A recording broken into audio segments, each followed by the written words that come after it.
I'm coming to you again today from Leech Lake, talking about walleye fishing and talking about the changes that we are seeing in walleye technology, how we're using bait to fish, and how we're getting away from live bait.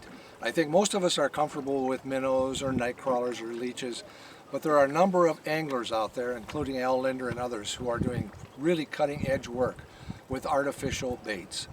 And driven partially because of the rules and the laws that are coming about when you can't transport live bait from the lake back into your pickup without fresh water in the back of the truck in Minnesota, and I'm sure that's starting to be a factor in other states as well. But because the live bait's getting more expensive and the rules and restrictions that are being affected by them as we see more and more invasive species in the area, there is a real movement to getting back to using artificial baits.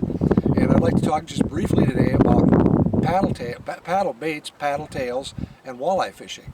And here's an example of a paddletail. You can see that the tail has a little bit of a paddle on it. And these have become very effective baits for walleyes, for jigging. Probably the most effective use of it is along weed lines. And if you're looking for walleyes, you obviously aren't going to be looking for the same kind of weeds that you would find for largemouth bass. You're going to be looking for thinner weeds, where the walleyes maybe come out of deeper water into that thinner area where you can actually run a paddle tail through that kind of conditions. And there's a number of companies that make these. They come in a variety of colors, sizes, and shapes. They're using them a lot in Lake Michigan and Lake Erie. They're starting to use them more and more up into Canada, and we're starting to use here in Minnesota. Like I said, I'm on Leech Lake today. A couple things I would suggest with using these particular baits is when you work them over, work into the shallow, skinnier weeds. Don't make long casts, because long casts are going to end up tangled. These are not as easy to pull through the weeds as bass baits are. So make short little casts, pop them through the weeds, and you will be amazed at what you'll catch in those particular weeds when you're using something like this. All I have this is a little jig. I got a little spinner on this particular jig, and I got a paddle bait on the back of it.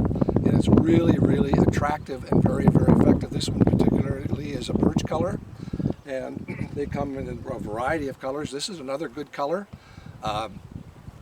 Get out and try it. It's a technique that will work, and especially try it on the days when nothing else seems to be going. I'm Ray Gildow with the Nisswa Guides League. I'll see you out there.